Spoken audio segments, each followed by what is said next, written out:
Cool. We look like we're in business, Mr. Still. All right. So, ladies and gentlemen, what a pleasure and a treat I've got right here in front of me. As you can see, that big smile. This man is I think, bigger than life when you actually meet him in person. I don't know how a man can become that big, but it can happen. And I've had the honor and the privilege of working in conjunction with, and also getting to know, sort of on a more intimate level, Devon here, and his story and sort of what helped get him through more of the turbulent times. And I don't need to go into some like long drawn out bio of what he's done. Literally, YouTube and Google are out there, so go look it up. It's available. You'll learn everything you need to know. Just type in his name, Devon Still. But what I've recognized about this journeyman has been his ability to continue to reinvent himself. And even at this stage, as we just shared a second ago, which I think is a perfect segue into getting into what it is that makes you who you are, and a phenomenal human being at that, is this new idea that, like, look, you got 3 girls in the house now as kids. Yeah. You've got a wife, so you actually got 4, right? Right. You didn't get the trifecta, you got the fourfecta. Right. And so I want to go there because you just said it, and that's a perfect intro to where we can start this thing off at. How it has been for you adapting to life at home. You just said you have 12-year-old, 3-year-old, and now the newborn, plus a wife. Yeah. So let's start the conversation there, man. Start to reveal to us sort of how you've made that mental sort of capitalization on that process so you can continue to be who you need to be for all of them. Yeah, I mean, it's not tough being the only man in the house. And then with our new addition, my youngest daughter being 5 weeks old, it's honestly been a struggle because now you're trying to, my oldest, my 12-year-old, she's self-sufficient. She knows how to take care of herself for the most part. So we don't have to really worry about her, but we also have a 3-year-old in the house, and trying to balance parenting a toddler and a newborn, it's tough. So the first couple of weeks, it was like I didn't even know what sleep was. My wife didn't know what sleep was because we were getting adjusted to the new dynamics of our household. But over time, we've made adjustments. We haven't made all the adjustments we need to make, but we made necessary adjustments in order for us to adapt and still try to get the most out of the day. Just being able to take off and stay off the road for a couple of weeks to be here to support my wife and my family as we're getting adjusted to the new addition has been critical into helping us overcome what is obviously it's a challenge. It's a challenge for a lot of parents. Sure. Do you think of that as it before you do it, in terms of like, okay, we've got 2 kids, we're going to have a third. Is there a mental preparation for you there, Devon, or is it a, you know what, hey, whatever comes, it comes? And I mean, of course, most parents, what they should do is do some form of mental contrasting to try to understand the challenges that lie ahead. So you're not really reacting to those challenges, but you're responding with critical thinking because you already thought about these things happening. But of course, every child is different. Every parenting situation is different. So there's going to be things that pop up that you didn't necessarily think of. And I think that's the importance of parents being able to work as a team to navigate those challenges so that one person is not getting more burnt out than the other. You're both given the type of support that you need in order to thrive despite the adversity. Yeah. It makes me think about, when you said the parents working together is a critical piece. Yeah. How do you speak to the person that's single parenting? And maybe you can't go there, but I know you're very well researched. You're a man of studying, and you really care about, putting yourself in their shoes. I know that. If there's a single parent, father or mother, is there something that you can tell to them that would give them a reframe of how to evaluate the situations that they're in, because they might be on their own and life is just whipping them right from behind, just like kicking their rear end? So what do you say to those folks that really kind of can keep their hopes up and stay positive on some things that when challenges are coming, there's just some traumas and so forth that are rearing themselves? Right. I think that we all heard growing up that it takes a village to raise a child, and I didn't really understand what that meant when I was growing up. I thought that this was just something that people said. But when you have a child, relying on a community is very important. Relying on those positive relationships or creating positive relationships in your life so that you don't feel like the weight of the world is on your shoulders. Because a lot of times, people feel like their life has to stop when they have kids.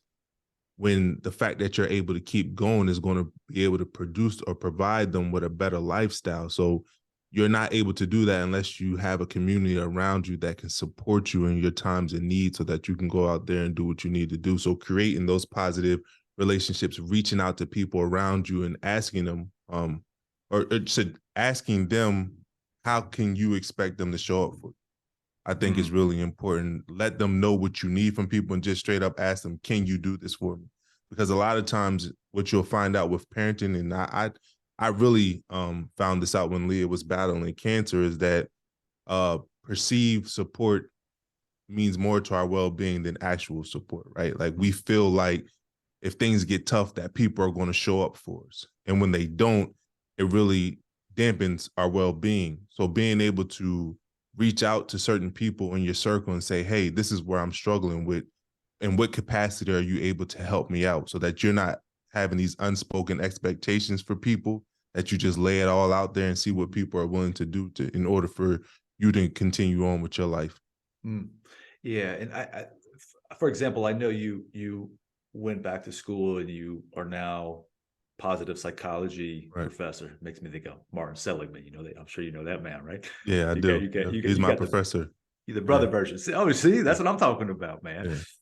And in that case, somebody it's saying that's one thing. Going out and doing it is a completely different thing, right? Go out and ask. It's like sometimes you have to ask for something, but some people protect themselves from asking because they're afraid of the result or the outcome. So from the positive psychology position, how would somebody get past that to be able to go to their close network or their community and make those requests without feeling as if they're challenging their identity, so that they can have some support or some realizations in that process?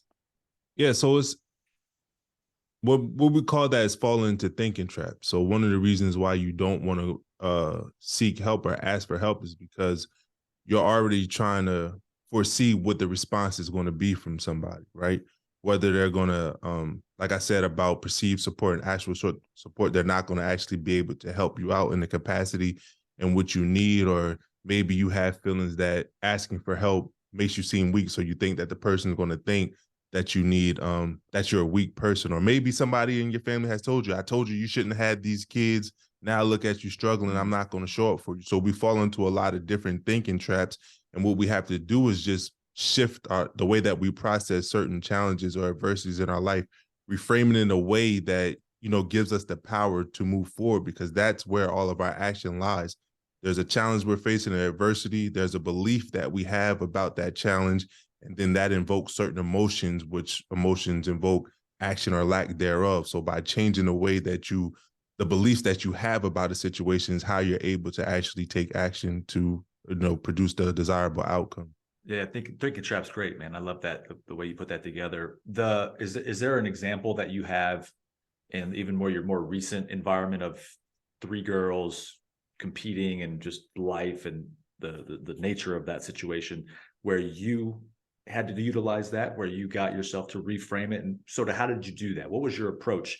Whether it was a literal phrase that you used yourself, or it was just like a sit down, maybe you write it out type of thing. What's the actual process that Devon Still uses to overcome those things in real time?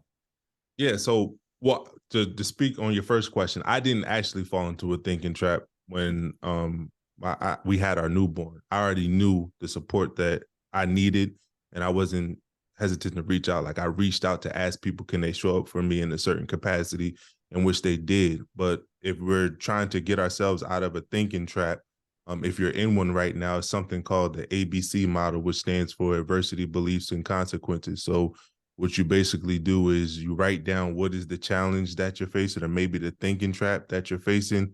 And then when you write down this challenge, you're supposed to leave emotions out of it, right? This is just a factual statement, where let's say you're struggling with your child, and you ask somebody for help, right? Instead of saying, I asked somebody for help and they didn't text me back, you'll just say, hey, the adversity is I text this person and I didn't get a response. And then you'll move on to what is the belief that you have about that. Like, okay, they didn't respond to you, so what does that mean? And then you'll walk through that emotion. I feel like they didn't want to show up for me. So now I don't want to reach out to anybody because I feel like nobody wants to help me. You start to catastrophize. You're just blaming this on everybody when this was just one individual. So now we have the adversity, we have the belief, we understand how it made you feel, and now we have the consequences. You stop reaching out to people for support. So the way that you will change that is, like I said, reframe the belief that you have about it, where you will go, okay, I sent this person a text, they didn't respond. My belief was that they didn't respond because they didn't want to help me. So how can I reframe that? Well, maybe they were busy doing something when I text them and they forgot to get back to me. So what can I do? Follow up with them, give them a phone call to see what is going on. And if they're not able to do it, then I can reach out to somebody else. So we're keeping this an isolated incident with just this one person, and we're not going to try to assume or fall into a thinking trap like we're reading their mind of why they didn't get back to us. Maybe they had emergencies. Maybe something's going on with their kids. So when you actually walk through that ABC process, you can, what they call is ticker tape belief, which are surface beliefs that you have about a situation. And if the emotional response doesn't really match up to the adversity or a challenge that you're facing, then you have to really dive deeper and find those iceberg beliefs. Like, what is the underlying issues? What is the things that happened to you in the past? Maybe people didn't show up for you when you was a kid. So now you're feeling like people are not showing up with you right now. So those are deeper inner work that you're going to have to do with yourself. But walking through the ABCs allows you to process challenges more easily. Phenomenal. I mean, like so simple too, right? So anybody that's gonna chime in here and understand that, it's like, look, just do the work, right? It's simple. If in that case, it reminds me of when you're driving down the freeway, and then you see some rad, out of control person just fly by you, and the first thing you want to say is, you call them a body part. You like, and they then probably have a wife that's in labor and they're trying to get to the hospital. Yeah. Exactly. Or somebody, just passed away, or there's just, they got a phone call that upset them. So we don't know. It's speculation at that point, right? So it's a really phenomenal way to extract that and get it to the point. I really dig the fact that you wanted to go back to school and learn that, man. That was a function of the next phase of your life, on being able to take ownership and responsibility. It sounds like at the juncture that you're at, after having accomplished so many things, and say, what would help me make myself more valuable to the marketplace? It would be going and getting another hat to hang on based on this sort of educational piece, right? And that's where you ended up going down the route of positive psychology. Is that what kind of the trigger moment for you was? Yeah. So for me, I didn't want to fall into the area of just being a motivational speaker, right? Because motivation is important. I hear people all the time say motivation isn't shit, it's not worth anything. It's not true. Motivation is definitely needed, because there are certain behaviors that we can change with motivation. There's certain behaviors that require us to change our habits, right? So motivation is extremely important in the process of trying to change. But I wanted to find out, what is it about individuals who are able to overcome adversity and protect their mental health versus those who go on a downward spiral when they face certain challenges. And I didn't want it to just be about my story, because I know everybody's story is different, and the things that I did wouldn't necessarily work for other people.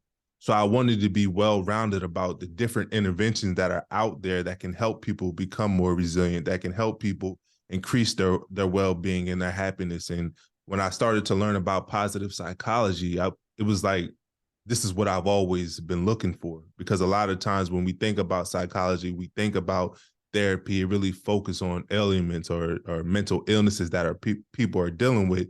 It doesn't really focus on the strengths that people possess, or the strengths that communities possess, that can help them achieve whatever goals that they're working towards. And like I said, I learned about the father of positive psychology, Martin Seligman, and how he was teaching a program at the University of Pennsylvania. I was like, this is where I want to be at. Because I remember when I went to a Tony Robbins event maybe 4 or 5 years ago, he said something that really stuck with me, when he was like, if you want a chance to be great, you have to learn from somebody phenomenal, because the best you can learn from somebody that's good is how to be average. So I wanted to be able to study under the father of positive psychology, so I can get as much information as possible to really make a difference in the communities that I serve.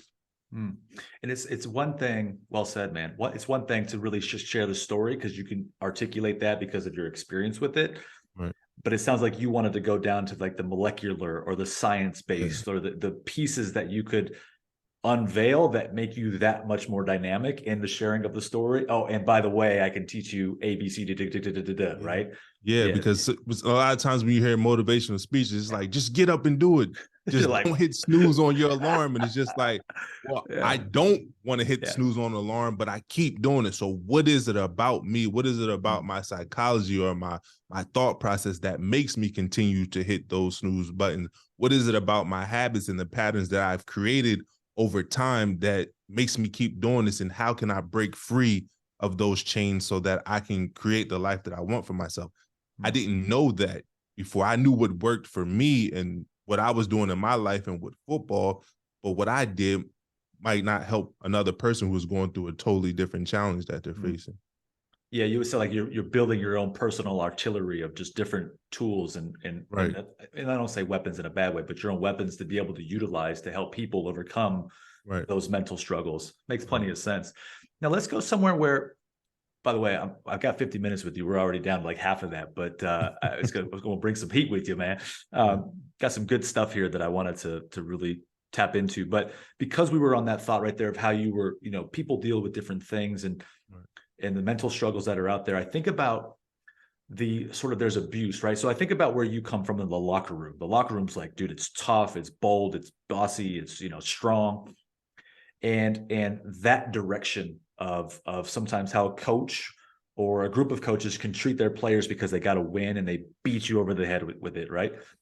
And then you coming over to this other side to really go like completely shift and go towards having a softer side Mm-hmm. and being able to empathize and being a father and a great partner, husband.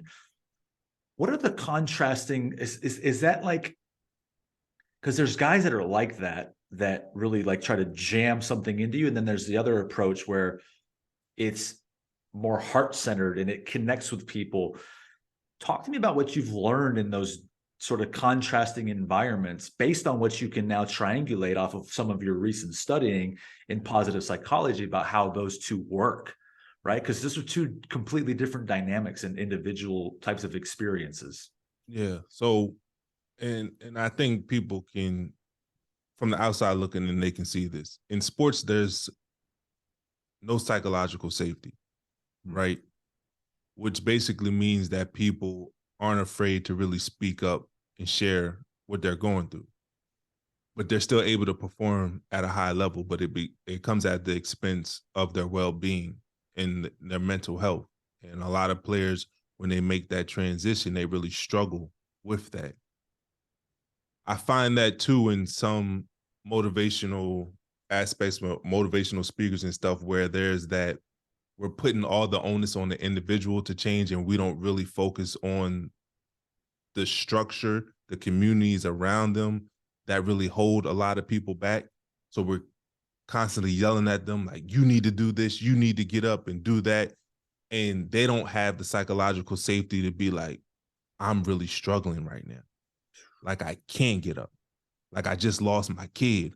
I just lost my parents. Like, I just lost my house flooded. Like, there's no safety for them to say, I am really, really struggling and I need your help.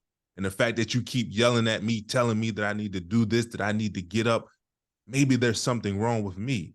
Hmm. And then when you start to think that things are a part of your character, that's a character flaw of you, that's when things can really go wrong. Like whenever you think things are permanent, pervasive, or personal, that you fall into this area of learned helplessness where you Hmm. feel like I can't even move forward. No matter what I do, I don't have the ability to change things. But when you give and you create a space with psychological safety, what you're doing is you're allowing people to show up how they are in that moment. And you hear them out. You validate what they're feeling. And then once you're able to validate how somebody is feeling in that moment, then you can make suggestions on what they can do in order to overcome the challenges or adversities they're going through. But if you're not willing to listen to somebody, and if you're married, this is how this goes. If you're not willing to listen first before you start to give advice, the person is not going to be receptive of what you're trying to tell them.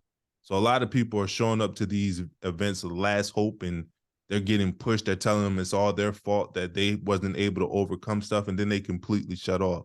And they're not receptive of the tools that you're giving them that can actually help change their life because they never felt heard. That's a fantastic point of view, man. I mean, it's just spectacular. Again, I think that is what breeds probably great leadership. I mean, you got to have that, right? Leadership matters there, that tactic. You said, what happens in marriage. Of course, I got to bring up Asha. I mean, I think when I just think about it, the support she brought to you at the beginning of the journey with Leah and how she stood by your side. And I remember there was a part in there where we were talking, I think maybe it was here in Vegas together, or at some point, maybe on the phone, you shared with me that when you were talking about having a family, and I was like, maybe slightly off here, there was a little bit of nervousness or a little bit of slight fear because of the fact that Leah had ended up in her situation, that if you had another kid, that you would have potentially the chance to risk or run into that again. So how did the two of you communicate around that and resolve that fear around having a child after having just gone through this together and coming to support each other and be a part of the journey together and say, you know what, regardless, if that was the case back then, we're still going to do this, and whatever happens, we're ready to make the best of it again. So how do you go through that? If you wouldn't mind talking to that. Yeah, it started with vulnerability. Me actually speaking up and telling her what was going on in my mind, because I didn't share with her that I was scared to have kids because Leah was diagnosed with cancer, and I thought something was wrong with me, and I was going to pass it on to a child if we had a child together. I never really talked about it. I just put it off with work. And then I was just like, this ain't fair. Like, I chose to do life with this person. So they need to know the good, the bad, the ugly, like everything that is going on in my mind. So I sat down and had the conversation. And then again, we just started to work through that process of reframing what I was believing about myself. And the one way that we did this, and we did this recently with my wife, just having our youngest daughter, because she was nervous about, I don't know if other women, I know in the Black community, we deal with this where it's just like we see too many of our Black women lose their lives during birth, during labor. And that's like a real fear for women, Black women. And it's a real fear for me and other husbands as well that, my wife is going in here to expand our family, and there's a chance that she may not make it out of here. But the key was, what is that chance? What is the chance of that actually happening? So we look up the numbers to see, okay, this percentage of women actually pass away, let's just say 15%, right, of Black women pass away from giving labor. That means there's an 85% success rate. So why can't you be a part of that 85%? It was the same way when we decided to expand our family after Leah. What are the chances that our new child will have cancer? Because this wasn't a genetic form of cancer. It's not something that was hereditary. I didn't pass it on to her. So once we sat down and we actually looked at the numbers, it's like, okay, now we can let go of these thinking traps. Now we can let go of these negative beliefs and move forward, because we actually analyzed where our thoughts was coming from and found out that there's nothing to really substantiate those thoughts. Although they're real from our experience, when we look at the overall numbers of what actually happened to people, there's no reason to be nervous about it. Sure. So you take more of a data-based approach there and just, validate it out of an illusion type of situation, like where it's so you forecasting. Basically go, what's the worst case scenario? What's the best case scenario? And what do we think is going to happen the most? Right. And so if the numbers are leaning towards the best case scenario, then you got to move forward. Of course, there may always be challenges. There's rules, there's exceptions to the rules, but you have to be able to process and analyze things in that manner. Yeah, that's spot on, man. I like that a lot. Yeah, I thought a lot about what, put some notes here, by the way. People can see my chicken scratch, man. I'm a chicken scratch type of guy. You know what I'm saying? I'm old school, baby. I got my pen and paper, baby. I'm ready to write some stuff down. So, because there's certain things that I think are important.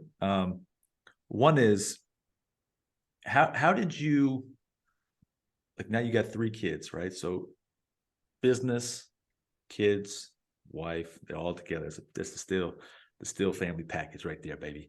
Right. Being able to, so for anybody out there right now that's kind of trying to figure out the best way to juggle, like if they came inside your house right now and they followed you around for a few weeks, how does Devon, Asha, Leah, Aria, Amaya, how do you integrate everything so you don't, this is very important, so that you don't feel like you're not giving your best towards the business, Mhm. and also you're not giving your best towards the family? Because I know it's kind of tough for us, guys that want to provide and protect and be that, make sure we take care of the business side of things. Is there a function or a strategy that you apply there, or something that helps you stay centered Yeah, so in you're that basically process? talking about how are you finding work-life balance, right? That's the I'm interpretation you take. Good, yeah, brother. Let's go. Yeah, so I'm gonna show you some um, what I do to try to stay on point. And I think while you do that too, Dev, the important piece is, I think the really important piece is not have a grudge or feel guilty or ashamed if, like, you got your business goals and yet you have to attend to the daughter because she's crying and you get pulled off of that. Like, I Right. think that's so powerful, where it's like, sometimes it's like, if I don't do what I know I'm supposed to be doing to grow my company, or in your case, your brand, or whatever that might be, because I have to take care of this, I feel crappy because I didn't do that, Right. and not allowing myself to go into the ditch because of that. Right. So that to answer your question, there's 5 things. Like one of the things that I love about positive psychology is it's a lot of people are like trying to find happiness in life. And for some people, they think that it's going to come in the form of accomplishments in the business arena, or it's going to come from being putting the primary focus on your family. But what positive psychology does is happiness is just an emotion, right? It's something that fleeting. Any type of emotion is fleeting. Nothing is permanent. So when you put happiness in a place of just being an emotion, you understand that there are going to be some good days, there are going to be some bad days. When we talk positive psychology, we talk about overall well-being, right? The goal is not to be happy. The goal is to have high levels of well-being. Well, what is well-being? There's 5 building blocks of well-being, which is positive emotions, engagement, positive relationships, meaning, and accomplishments. So depending on where you're at in your life, this is the importance of being in tune with who you are and where you're at in your life. Certain things will matter more to your well-being. For a lot of people, in the acronym I just gave you was called PERMA. A lot of people have a capital A and lowercase everything else. Like they're solely focused on their accomplishments, and they're wondering why they're reaching certain levels in their life and they're just not finding the happiness, right? And maybe it's because where they're at right now, accomplishments is not the biggest thing that can contribute to their well-being. So for me, every morning, what me and my family does, if I have this journal that I created, where we set morning intentions, like where are we at in our life today when we woke up? What do we feel like is missing?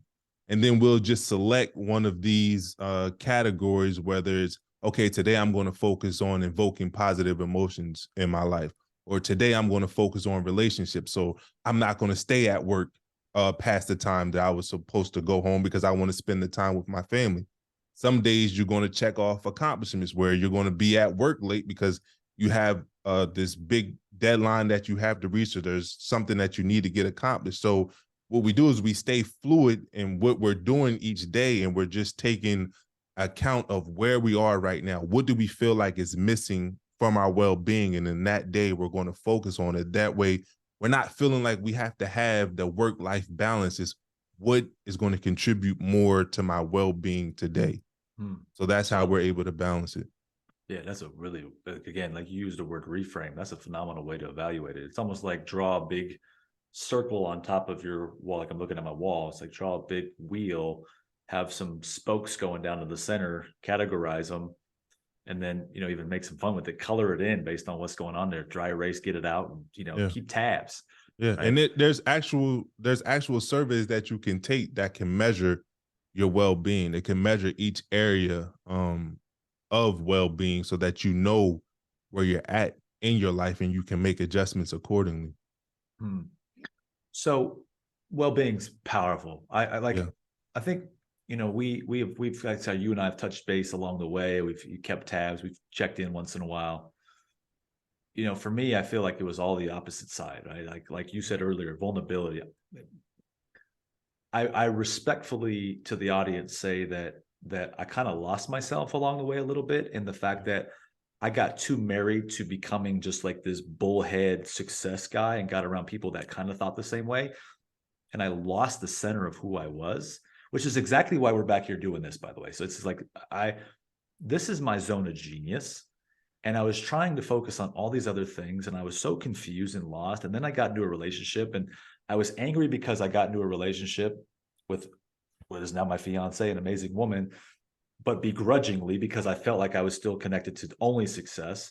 Then we had a kid, and I had to adapt in that format in order to be able to realize, like, when the kid is crying, I can't get upset because because at that point it was me that was getting frustrated because he's interfering with my personal Yeah. time.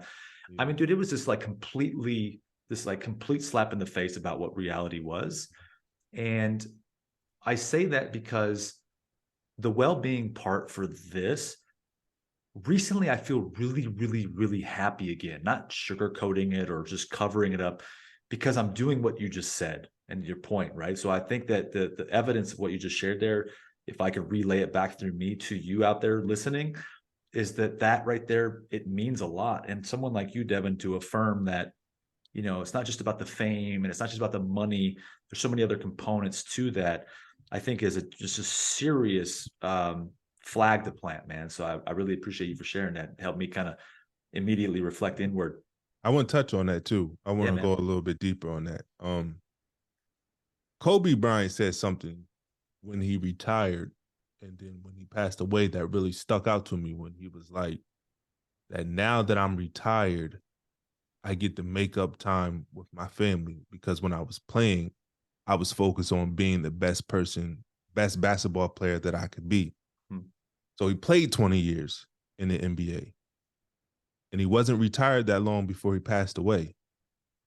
So when he thought he would have more time to dedicate to his family, he didn't have that time to do it. And I think that is the importance of the PERMA models, because you can choose what you focus on each day, and you have a realistic outlook that life does not last forever. That I'm not going to wait to 20 years after my career to spend more time with my family, because I don't know how long I have after that.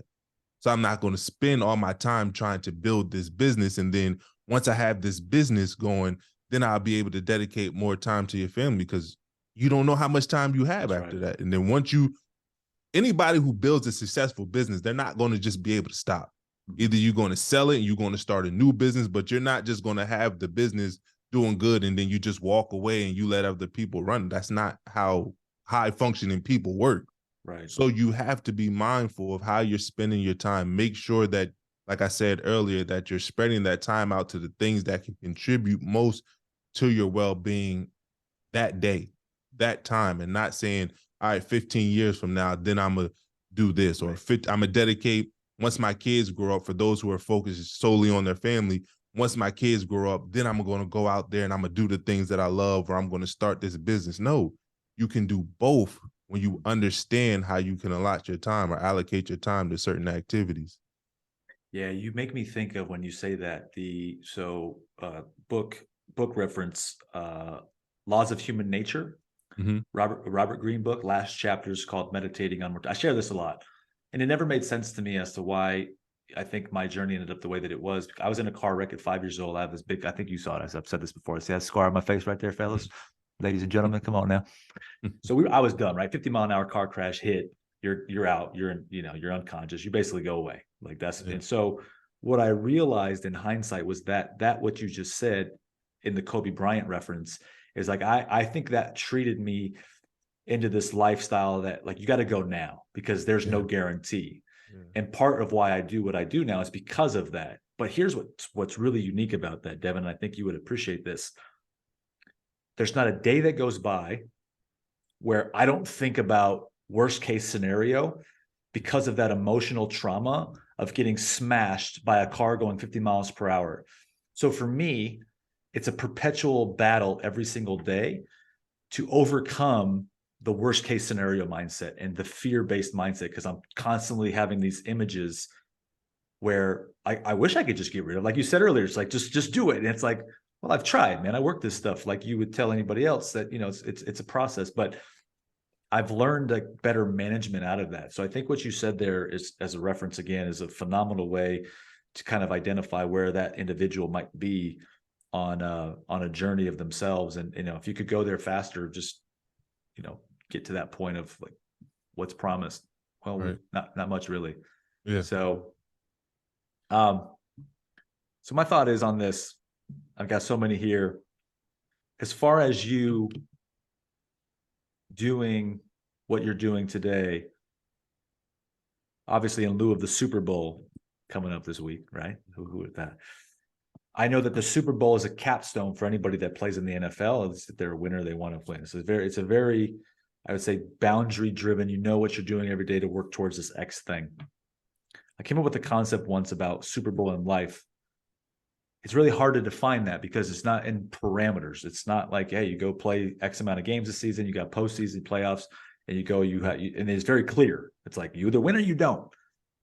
My question to you is, what's your Super Bowl in life as far as the pinnacle, right? What is that for you and how you see having won the overall game of life in essence?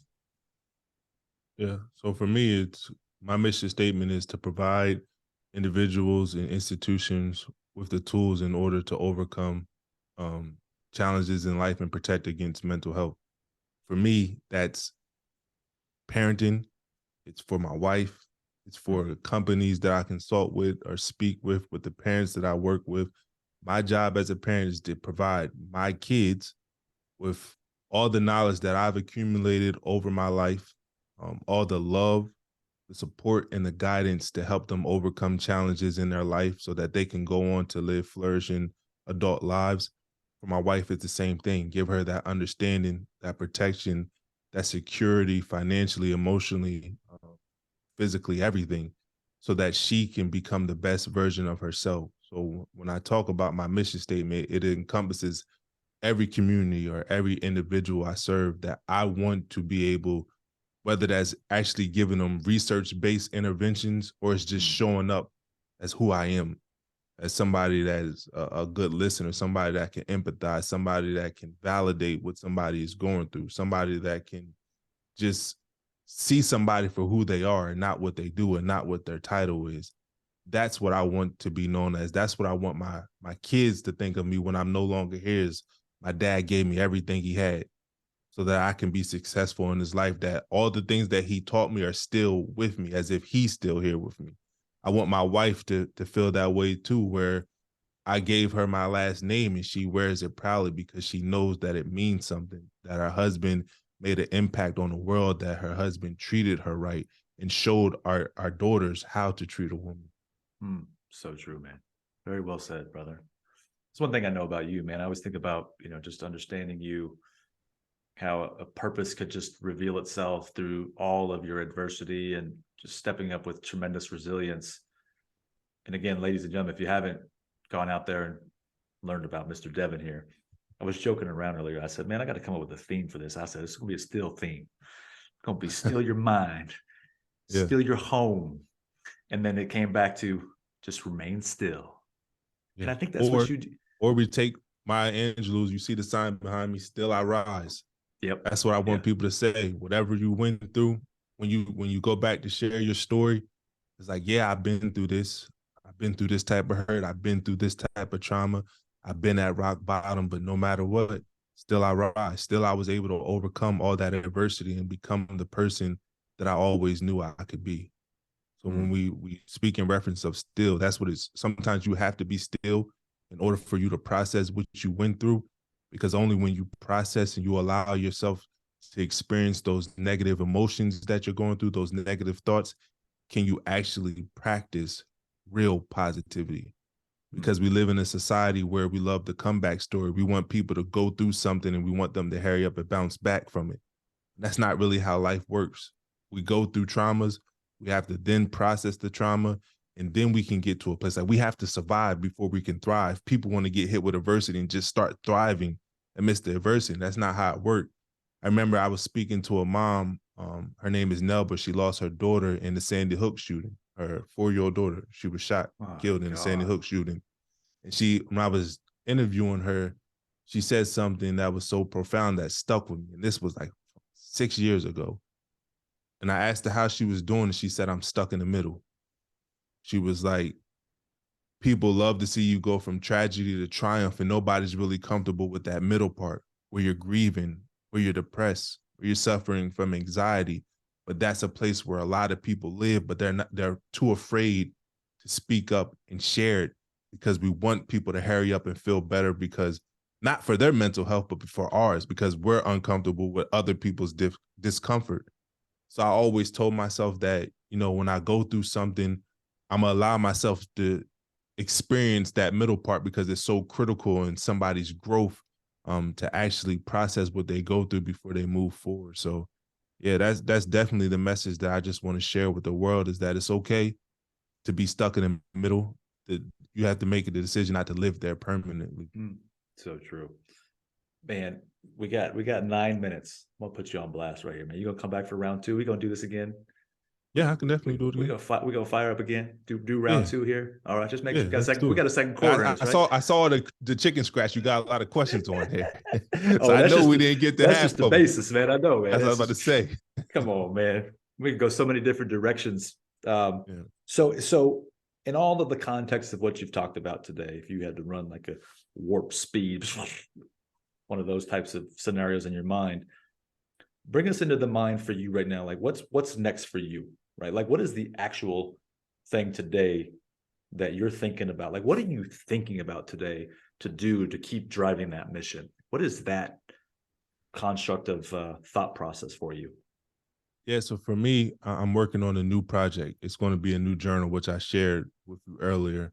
But it's going to be like unlike any type of journal that I think is out there on the market right now, where it's really going to help people redesign their life to be more positive, because that has been the key to my success. Like I've had a lot of negative things happen to me in my life, and I could have just ruminated on all those adverse events that I experienced, but I learned how to redesign my life to look at it from a more positive outlook. And like I said, look at the strength or utilize the strengths that are within me in order to achieve the goals that I have for myself. So my main focus right now is continuing to do my study to develop a journal that people can use to start to redesign their life to be more positive, because by nature, we're more inclined to search for the negative things in our life, because that has been a survival tactic that we have used in order to grow and be a part of society as long as we've been a part of. So now we have to start to retrain our brain, because that doesn't work for where we're at right now. We're not in the wilderness no more.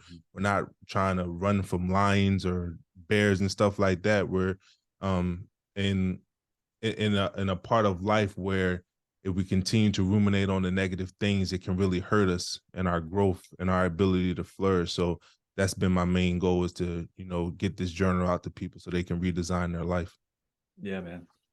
I knew we would have, a kickstart conversation here that would just really embody the purpose of what we're doing here, which is, again, right, always on the grow, which is the pursuit of self-actualization, right? Right. A lot of soul searching, a lot of, who do we stand for type of thing. This is it, right? So it's like, in that case, you're just speaking right into the cellular center of what this brand represents and what I'm about to build into the next stratosphere. So first thing, for people to look for you, man, where can we jam with you? I know you got all these beautiful social channels, man. You got the whole world following you. Yeah. Let's see if I can trickle a couple more to you, man. Let's get you a couple. That might be your next big client or something. Who knows, man? So I definitely hang out most on Instagram, which is Devon Still. And then you can visit my website, which is devonstill.com. Okay. Easy, man. Perfect. Last question for you, brother. What does this mean to you? What does always on the grow? Need the Devon Still, man. Any man could. You know, I was thinking about that when I saw it. And one of the things that I like about the way that you designed it is that it doesn't make it seem like growth just happens overnight. It looks like a process that you go through. It's incremental growth. And then one day you reach the growth that you want to have, but you can't be afraid to start off small and do the work in order to grow one step at a time or one day at a time. And then eventually when you look up, you'll be at the top of the W, but you first have to take that step with that G. And I love that that's what that logo represents. You say it better than I do, man. And you, I think the key word in it, purposeful progress. Yeah. And meaningful pursuit, right? The pursuit of self-actualization. I'm a big fan of The Pursuit of Happiness, right. You know, the movie. And I just remember how empowering that was and what it did for me. But I think it's the same thing because, you know, a lot of people in this world today, it's like, give me the, you know, next answer to the problem that I'm facing. And I respect it so I can make X money or I can learn X skill versus the attitude here is like, am I better today than I was yesterday? Am I becoming my full self? Am I reaching my fullest potential? And that's an attitude that happens over time and gradually, and it takes reps and consistency and all these different elements. And so, man, you saying that means the world to me, brother. You know, I'm glad that we were able to really connect, and hopefully I've added some value to your life over time. And I'm going to make sure that we're going to keep doing this, man. You gave me the confidence that I can put out courses. I didn't believe I can do that. And that one year that I was able to spend time with you gave me that self-efficacy that I can enter into this space and actually make a difference. Because retiring from football, when you've been doing something since you were 11 years old, it's hard to go into a new arena because it's like starting over again. Like what I did in football doesn't matter for this education space. Like, yes, there's certain habits, there's certain belief systems that I can bring over it, but now it's like starting at ground zero of a new mountain and trying to climb my way up. And sometimes you can look at that mountain and be like, man, I don't know if I can do this.